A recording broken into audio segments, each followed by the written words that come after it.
Assalamu alaikum wa rahmatullahi wa barakatuh. What's up, y'all? How y'all doing, man? What's going on? Exciting week. I want to hop into a little sports entertainment news. Then we're gonna hop into the topic. Brother Umar gonna hit it off first. In sports this week, the Sixers been out of here. They out of the playoffs. We trying to figure out what do we need to do with Joel Embiid and a couple players. Paul George also can go in that package. We got to surround these young players, Tyrese Maxey and the other rookie, with some good players. They fired the man in the front office, which I'm happy about. So hopefully there's some changes coming in Philly, man. We deserve it. We got to surround these young guys with the right players so they don't get frustrated. They next up in the NBA. When the next draft? Well, they just had the lottery, right? Yeah, they just had the lottery, but I don't think they picked the players. All the teams just find out who, what number they got, if I'm correct, and later they'll find out what pick they received, as far as what player go to what team. But yeah, shout out to all the players that's going in the draft. Oh, I know it's a lot of work to get there, man. Bro, this boy Embiid, man, he's a great man. Like, my personal opinion, he's gonna go down as one of the all-time greatest big men. However, dude can't stay healthy, man.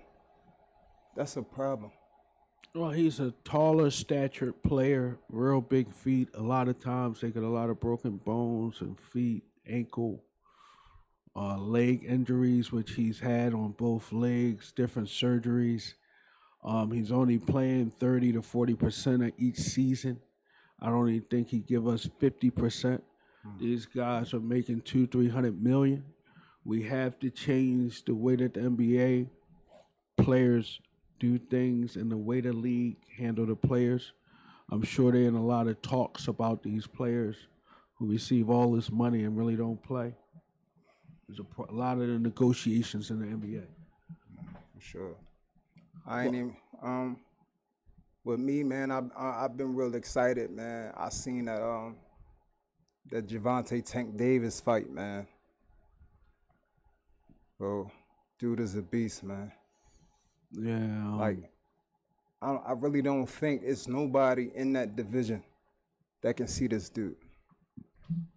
Well, boxing is definitely on the uprise. There's some big matches coming up. I like to go see some live boxing. Got a lot of good boxers in Philly. Couple that I know, couple that I don't. But I love live boxing.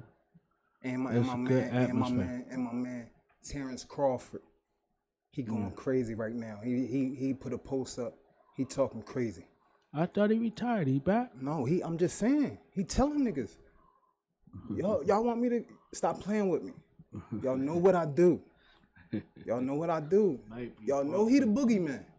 He stay retired. You retire, man. You know what I mean? They don't play. A lot of them guys be missing them little $40, $50 million purses. You know what I mean? Hey, man, matter of fact, speaking of the boogeyman, he ended my man career, man. My man Hank Lundy. Yeah. South Philly. 17th and Tasker. Mm-hmm. He was a gat. But I think Bud ended him. Ended his career? After the Bud fight, I haven't seen him no more.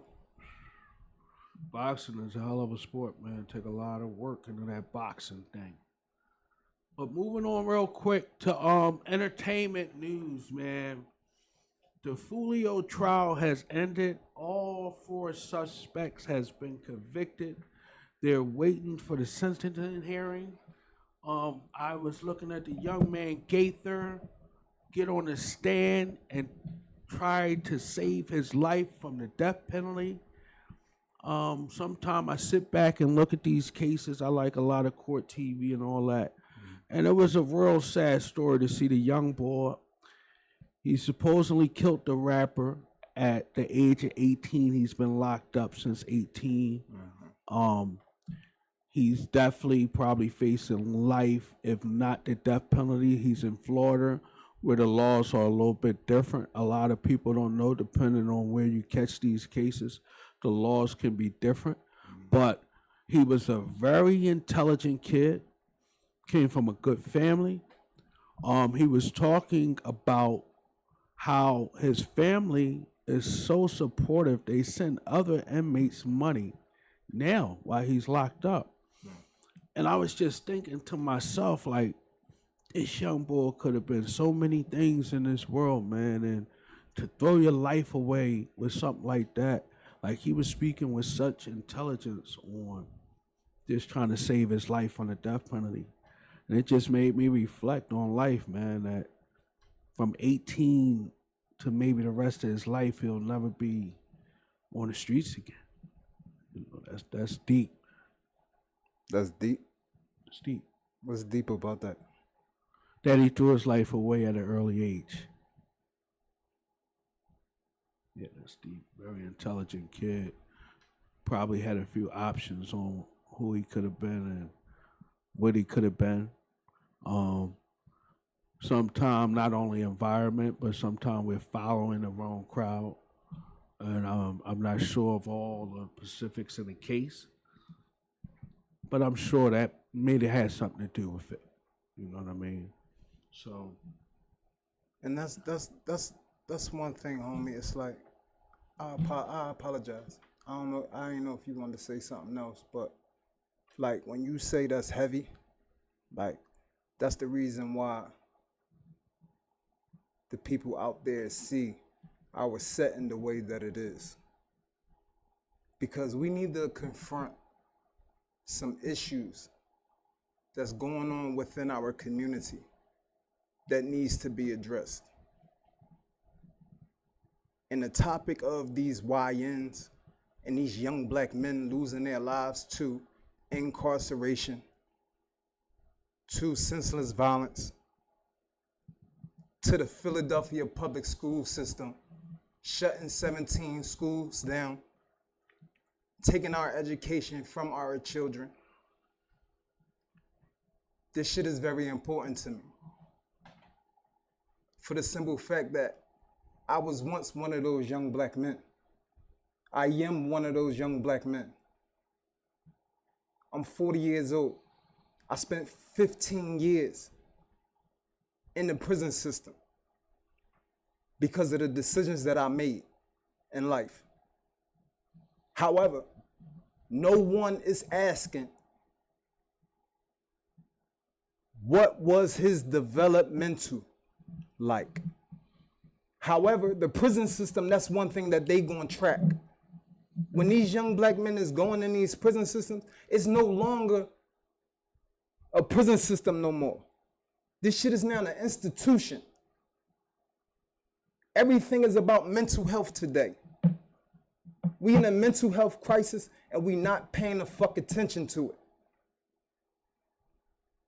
And as one of countless young black men that grew up in a single parent household without the support of without the support of an adequate father, bro, as men, we gotta step the fuck up.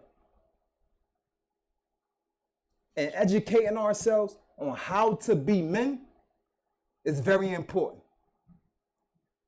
Because that's what's wrong, that's what's going on.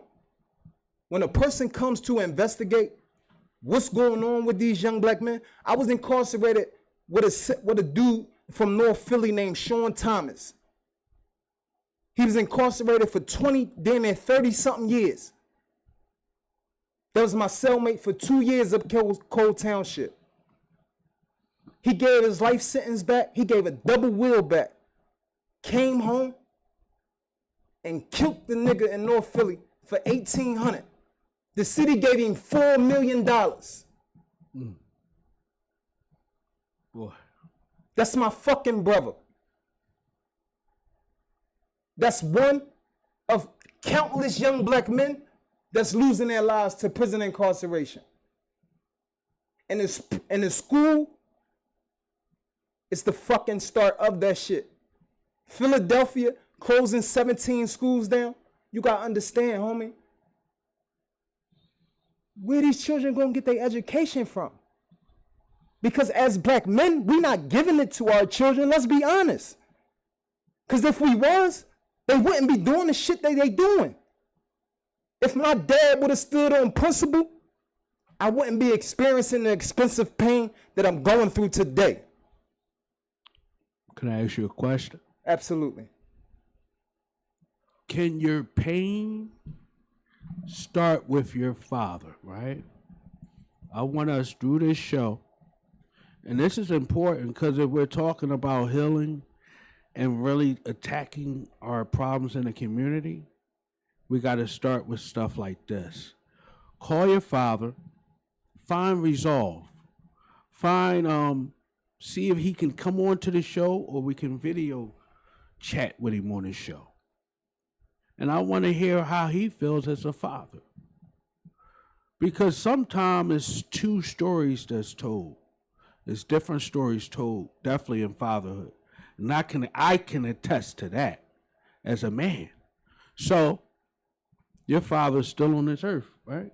Absolutely. Living, conscious, breathing in Philadelphia. I want us to reach out to him. If I can have his info, I'll reach out to him. And just let's feel him, man. Let's talk to him. Let's interact with him as a black man. So let me ask you this, right? Because I'm not inclined. One thing about me, right? Because it's a lot of people out there that, you know what I mean? They hear me talk this shit. However, because I'm like, it's a lot of people on these podcasts that's talking this shit. But for a lot of these niggas that did time, that come from the city of Philadelphia, between the times of 2006 to 2026, them niggas been in the jails with me. They know what I stand on. And I say that because the facts matter. When a man says that he is something, he must stand on that shit. You can't just say something out of your mouth. Because that's the problem that's going on right now. You got a lot of males claiming to be men. And they fucking that shit up for a lot of us real men. Well, see, when you going to run into troubles with that thought process, I believe that's true. And I agree with you. But you taking what you might, I want to say as what you learn in prison, as all men being held accountable. And tell me if I'm wrong. Mm-hmm. And as you adjust into society, mm-hmm. you see it ain't, everybody's not held accountable out here since you came home. Mm-mm. That's not true? No. Okay. No. If we was, our children wouldn't be experiencing what they experiencing. That's what I was saying. I'm agreeing with you. That's the adjustment you see, and you coming from a place mm-hmm. where men was held accountable. No. In prison. No. Men aren't held accountable. No. What, you don't have to stand on like principle, like you saying, like stand on whoever you are. To a certain extent. Oh. To a certain extent, because there's levels to this shit. There's levels to this shit, and that's why I said what I said about my credentials. Because there are going to be individuals out there who have an opinion about what I say out my mouth. They're going to have an opinion about what I say. I have put myself in a public platform to express my opinions about how I feel about other people's lives. So I find it vitally important, to let motherfuckers know who I am, right? And that's what I say. As a man, the prison system doesn't teach you that. This shit is called the Department of Corrections. However, they not correcting shit. I had to start my own program inside of a prison called 10 Toes Down. You seen the paperwork. I ran a program in my prison because the old heads, when I first came to prison, I had old heads that sat me down and you see these books? Learn your identity as a black man. Learn your responsibility. Because like you talked about earlier, these pit stops that we got to take in life as men. Once we go through shit, you got to take a pit stop, recoup, whether it's being in a relationship. Because like I said, when Meek talk about that expensive pain shit, a broke nigga fuck a rich nigga bitch, that's expensive pain. I lose my motherfucking life and go to prison, I abandon my responsibilities as a man. I leave my mother abandoned. I leave my sisters abandoned. I leave my aunts abandoned. I leave my daughter, my granddaughter, my nephews. I have a responsibility as a man. I'm a leader. Yeah, however, in order to understand how to be this leader, I have to sit down and educate myself to erase that ignorant shit that was in my mind. Because I was carrying it fucked up. I was taking a lot of food out of a lot of children's mouths. So when you talk about accountability, this is accountability. This is what it looks like. Because I put drugs into my community. Wow. I harmed people that I shouldn't have harmed. However, I had to survive in the environment that I was placed in. I never asked to be here. That was my mother's decision. I didn't ask for this. However, I have to play the hand that I was dealt. My mother's a hell of a woman. Hell of a woman. Phenomenal black woman.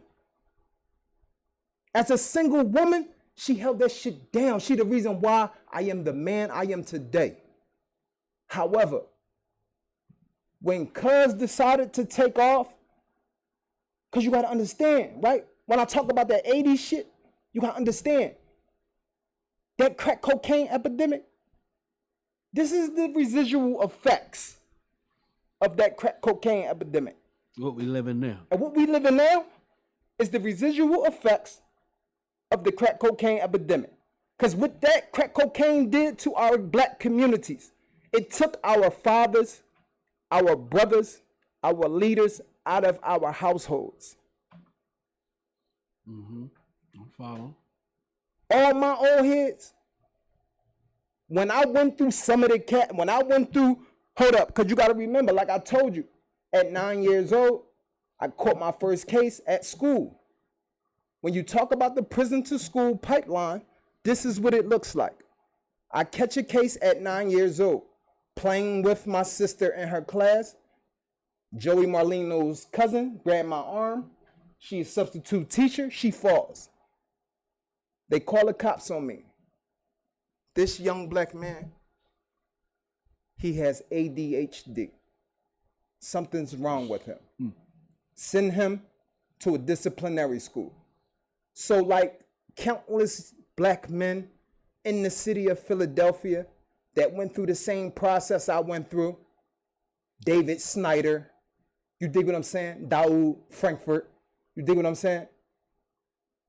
My man Roscoe from 16th and Cumberland, he got killed.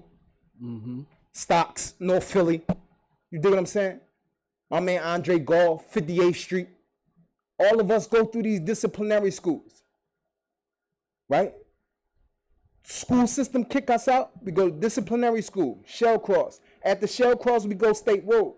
Because once you put a bunch of badass kids together from all around the city, they all bad. They all know how to do the same shit, but they all in different age groups.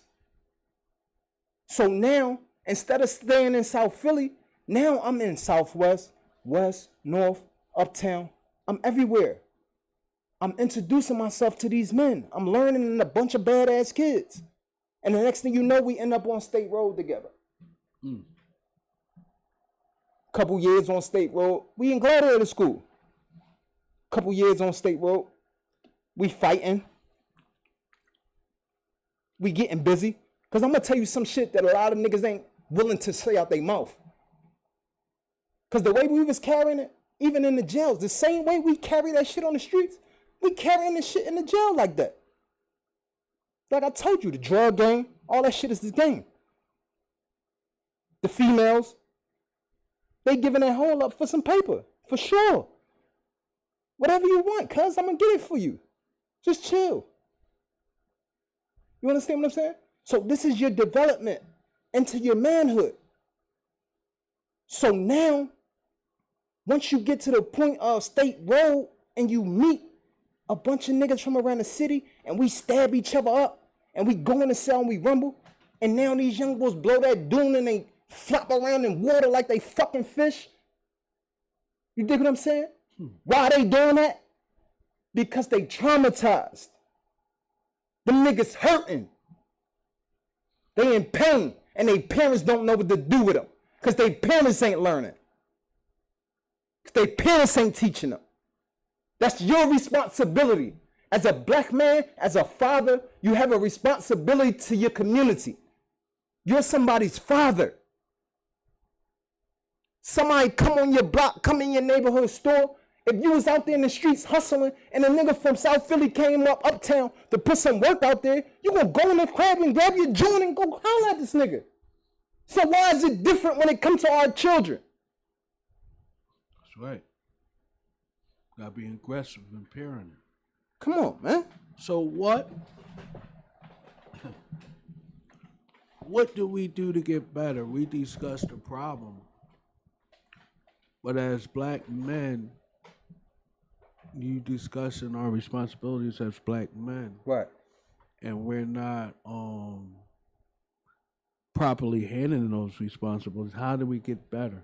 And who, the men that's not properly taught and educated, where do they get educated from? Like if you're a man and you're not carrying it properly. Right. That means either you haven't had the proper role models, example, father or father figure or anything on that. How did you get the information and how can you improve inside of that situation? Two-part question. So what's the first question you asked? How do we start the process? Yes, as right? men. So like we had a discussion this morning about the state of manhood, how I felt about you as my companion, how I felt about you and your actions as a man, right? We had that discussion. Well, and I told you, hold up, wait. I want to tell you something first. Yes. Tell you something. Come on. No, go ahead. I'm going to let you know. Okay.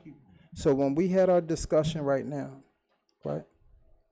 Because teaching, the reason why having these conversations is so important to me, because like you said, where do we start? We start here today. Today we start. So do whatever you gotta do to like, subscribe, whatever they call that shit. Tell the people what to do. You know what to do. Subscribe. I've been down for comment. a dime. I've been down for a dime. Tell them what to do. That's my man. So, what they got to do to like the show? Everybody internet savvy know what to do. All right, definitely like the show, like it on YouTube. Go to Glockware, go to Filoosh Talk. YouTube also. We all over the internet. People in the live. They know how to get to the show. Anybody that don't, we will direct you. But moving forward on that. Right. Where do we start? See, the goal is to hopefully find solution. Mm-hmm. So that's what I kind of was talking about with the men's group, men's health, men's talking to each other thing. Because we need counseling on lower levels and higher levels. So it's a lot of men, to me, in my opinion, that don't have an outlet on strong men to talk to, or maybe have an outlet on their feelings. Or their struggles, maybe.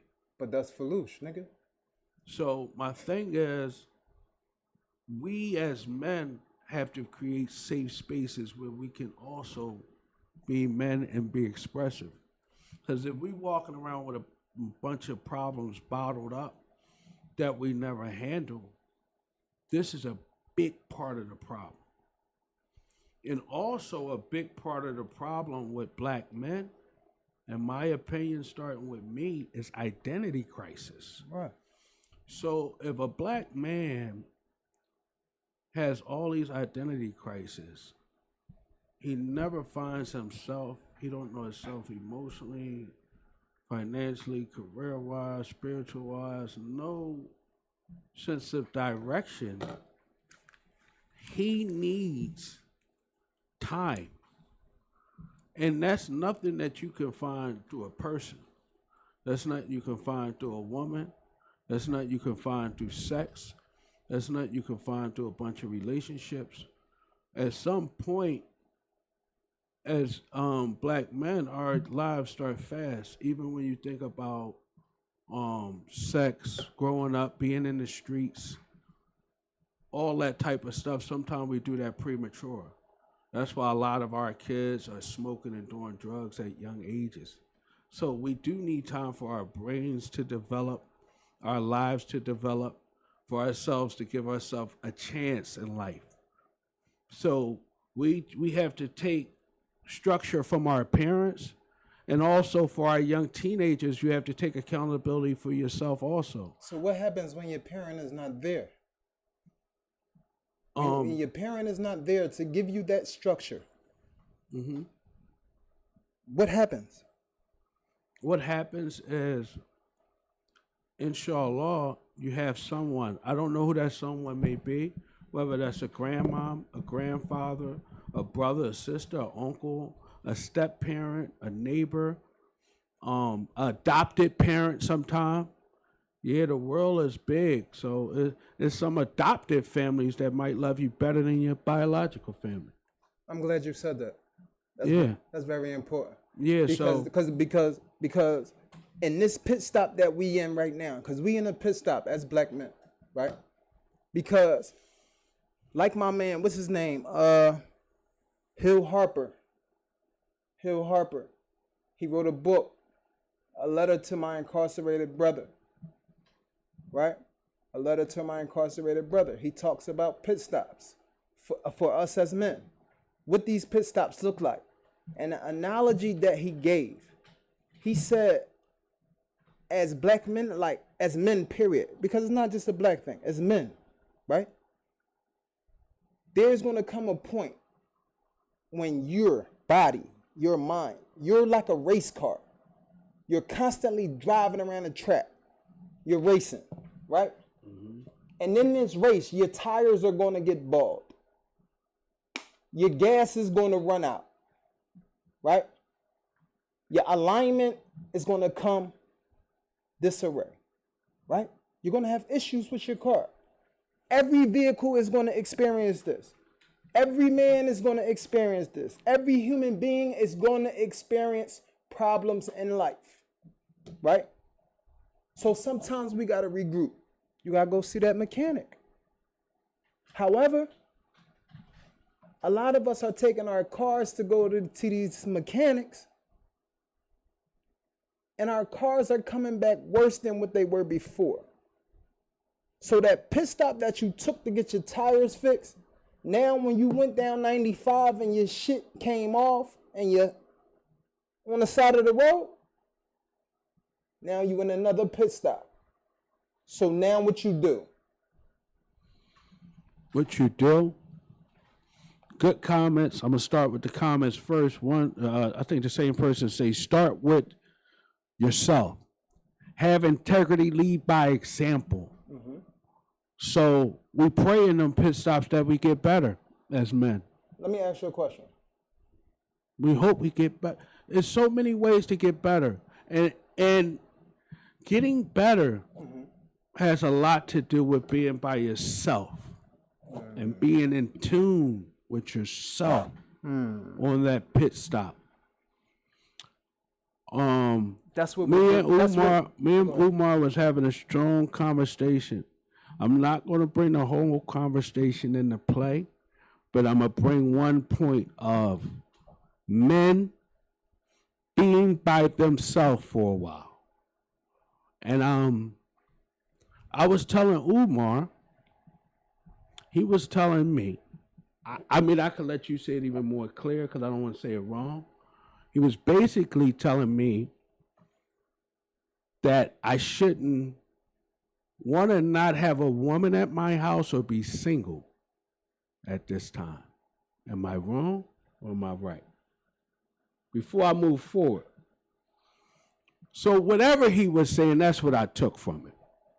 So I was explaining to Umar that me being alone at this time in my life is a open choice. There's no gray area in between it. There's no, hey, he might have a hard time with women. He can't find a girlfriend. He can't find somebody to live with him. He can't find a wife. It's choice. And part of my men's health group and what I want to do when the men sit down is talk a lot about choice. And the choices we make from being young men to my age. All choices are important. The women you deal with in your younger years and make them babies with when you're 18, 19, and 20, you will deal with them same women when you're my age, okay? So choice is what I teach. Yeah, I got 3 older sons. So if I don't learn from my life and who I am and learn from whatever my mistakes, my ups and downs was, to give that to my sons as leadership, as pointers, as advice tools, I'm not teaching. I'm not talking about saving the world. I'm going to start from within and my inner circle. So, everything that I talk about also, I'm an example of. I try to implement it into my life. When I talk about my sons, I have my oldest son working with me for like 4 years straight, side by side. And I just give him short advice because he's in his he's in his 20s. So I can't tell him what to do, but I can give him advice. So that's part of so for me as men, if we go through a relationship or a breakup or something in life, this is all people, man. And it ties into all the topics we be talking about. We got to take time for ourselves. Because a lot of these people you dating and meeting and doing all this stuff with and talking to, their yards is fucked up. They got a lot of troubles in their backyard. It ain't cleaned out yet. So some people say what they want, say what they may want, but reality is reality. And men, we far behind the gabble, man. I always say that. I'm in corporate America. I'm in the hospitals. They're populated by women that sacrificed and went to school and got them degrees and stopped fucking playing out here. It ain't a lot of men that was making excuses. They not there. I see women. Wait. I want to say something. I want to say something. I need you. No, that's this. I want to say something, brother. What you just said. Go ahead. Is very important. Go ahead, say it. You said the women are the ones that are in these financial stable positions. Right? Yes. This is what I heard you say. Yes. Women are the ones that's in these financially stable positions. At my job. At your job? I'm not talking about in the world everywhere. I'm talking about what I see, the dynamic between men and women. Right. I see women that's 8-9 months pregnant and come to work every day, not making an excuse. Right. Okay. I see men that go home broke, scared to work a double, scared to sacrifice. Right. Suckers. Right. That's what I'm talking about.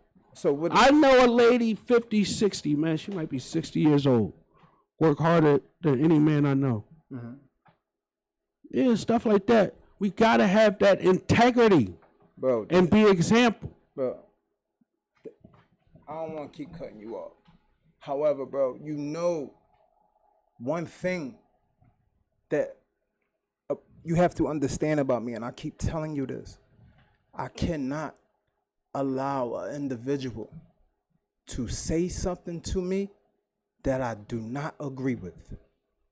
I am an independent thinker. You cannot tell people like me that it's raining cats and dogs outside, and I'm just gonna believe you. You gotta show me that shit. And what you telling me right now is a fact, right? And what I'm telling you is this. We have to get down to the root of the problem. Why are our women in these powerful positions? Why? Why are our men not being men? And why are they abandoning their responsibilities as the leaders of their family and making these women suffer, surviving expensive pain? Well, Why? What's the root of the problem? Sometime, I study it sometime, like school and education, what drives us there. A lot of time for me, and I come from the hood, man. A couple of people went to school, but a lot of time it be that family support that drive people to different educational backgrounds. And so, like, in some families, you have families that's cop families. You have some families that the mother and father went to the college, now the son going, or they studied law, whatever. A lot of times it be the flow of the family that creates the future for the kid. So if that's not all together, some kids are going to be motivated and be triumphant and break out of that situation, and some kids are going to become a part of their environment and not shake. So the hood can motivate you, or we can become a part of it. I know very successful people from the hood that think outside the box. However, and I know some people that's never leaving the hood or the block. However,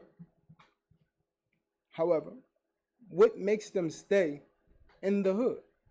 If financially you can escape your environment, why would you stay? We stay for the love. For the love of what? What's the love of what? Well, when we come from these neighborhoods, a lot of times, I'm sure you from South Philly. Right. It's a big origin of love, like people you grew up with, people you went to school with, your neighbors, your mom friends, your dad friends. That's the love. That's the love. Like, I come from Richard Allen Projects. It was a lot of love. When I moved uptown, it was a different environment. Neighbors don't really talk. You don't sit on the step. You don't have big block parties, big cookouts. Like, so the love is something like kids like. It's like some kids like that excitement. Yeah, I used to like hanging out to 1 a.m, ride my big wheel, mom sitting on the step talking to a friend. That was exciting when we was kids. There wasn't really a lot of violence, nothing crazy, so we ain't know about that part yet. So yeah, that's what I mean by the love. Okay. So some guys get rich in them environments or become maybe successful and still love the love. I know a couple people, man, and some people come back to the hood and be a good vessel to the hood. It's no doubt. You know what I mean?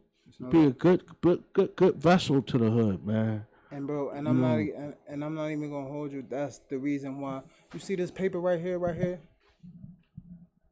This is a statement, right? Mm-hmm. Sometimes the people with the worst past create the best future.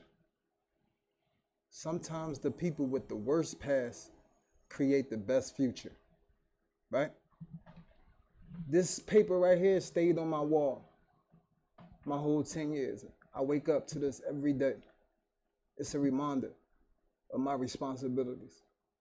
This statement is by Umar ibn al-Khattab, right? He was one of the Prophet Muhammad sallallahu alaihi wasallam. He was one of his companions. In the history of Umar, right? You got to read the hadith, right?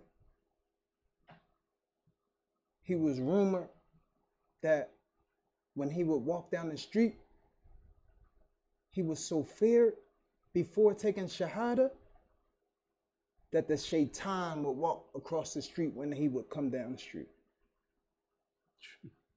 Right? The shaitan, the devil, would cross the street when Umar would walk down the street. Before Umar took Shahada before embracing the religion of Islam, when he was in a state of ignorance, he was going to kill the Prophet Muhammad sallallahu alaihi wasallam. And he took Shahada before completing that task. Alhamdulillah. So that story tells us something about the people of ignorance, the people of Jahiliyyah. They ignorant. These young men, they ignorant. I was ignorant. I had to attack my ignorance. I had to attack my ignorance first and foremost. So when a person says it starts with yourself, absolutely, it starts with yourself. I put myself through that. But I had to confront a lot of motherfucking demons.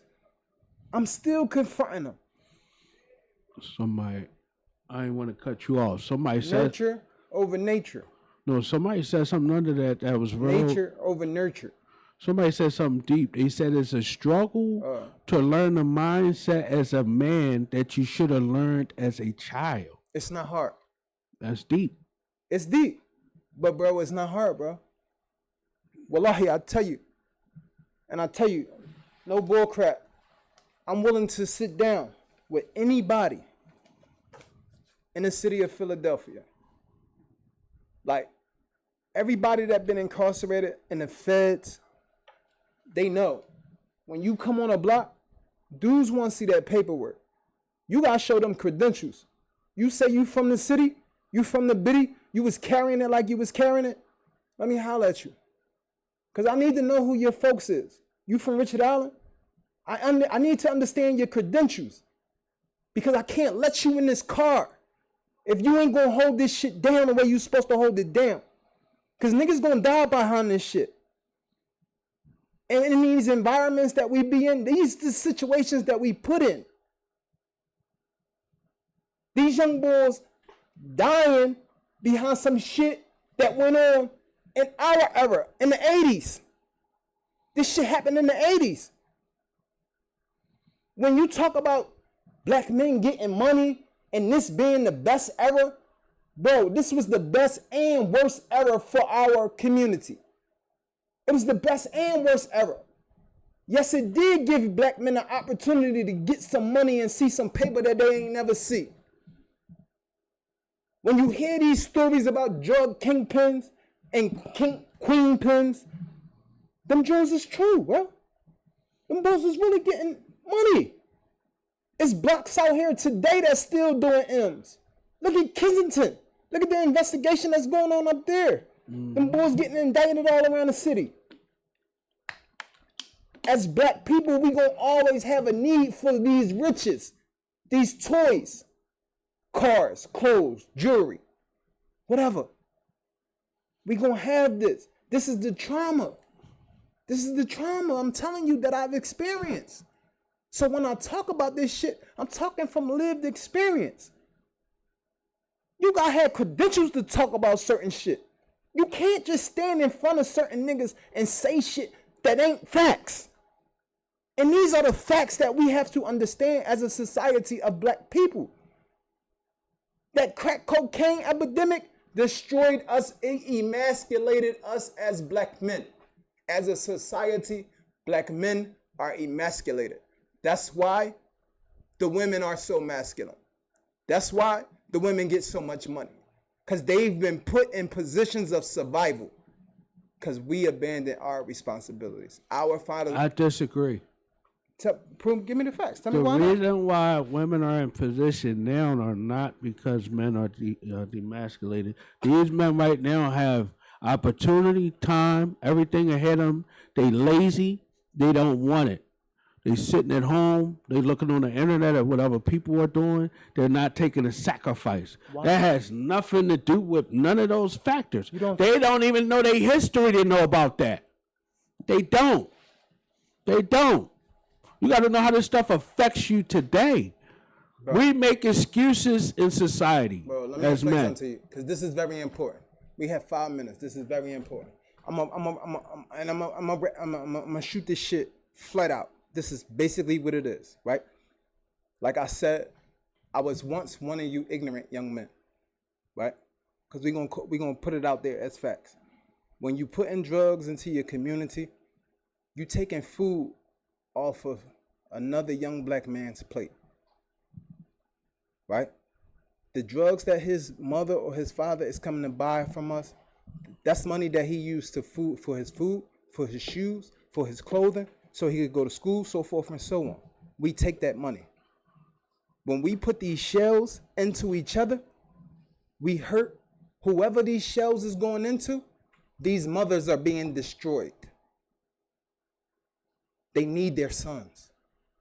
These mothers need their sons. I agree. Right? However, in order for us as a society to get back on track to where we need to be, we had to stop blaming and criticizing people like Dr. Umar Johnson. This dude, when it comes to the young black man, when I came and tried to, because I've sat down with multiple psychiatrists and psychologists. However, they've diagnosed me with PTSD, ADHD, right? CPTSD, and CPTSD is a very new term, right? Ask anybody at your job, right? It deals with childhood development, right? So when you take your child to these psychiatrists and these doctors, you have to tap into why they are the way that they are. It's nothing wrong with this young black man because he keeps getting up from his seat and running around. It's nothing wrong with him. He don't have ADHD. He's not supposed to be sitting in a fucking chair for that long.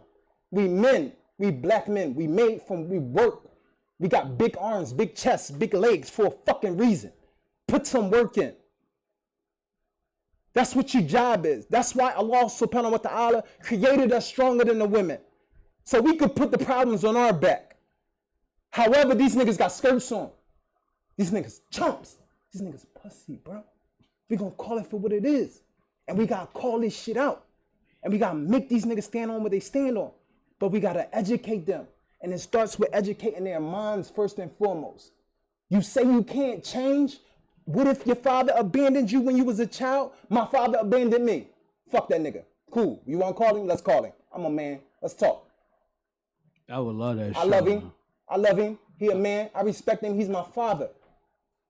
My first order of business is to respect Allah subhanahu wa ta'ala. God, he created us. Respect him first and foremost. Then honor your mother and your father. Honor your mother and your father. You talk about honor? This is what honor is. How do I learn what honor is? Because I go to whatever religion it is that I follow, and I see what God, what our Lord has said about doing these things. Mm-hmm. This is where we go back to. Go back to our ancestors. Mm-hmm. Slavery destroyed us. This is what these books teach us. Buy these books, especially if your sons is incarcerated, your brothers is incarcerated. Stop sending me money on Cash App for fucking drugs and food. We're going to call it for what it is. Because that's what we do with it, cuz. We're going to call it for what it is. You talk about accountability? Yeah, I'm going to blow some doom. Yeah, I'm going to pop a strip. My man Kodak said, nah, it all from the strip. I mean, nah, that shit feel good. Yeah, because I'm dealing with trauma, nigga. Because I'm fighting demons every night I go to sleep. Because my fucking sheets is sweating when I wake up in the morning. And I'm asking myself, how the fuck did I do this to somebody else's life? That's what I got to answer. So in order for me to answer that, I got to educate myself so I could come out here and I could give it to these young men. So I could talk to you and be a companion to you.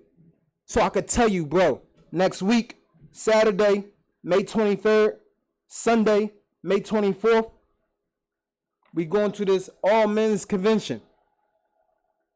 It's in Germantown. It's your hood. I'm going to come to your hood. I'm from the P.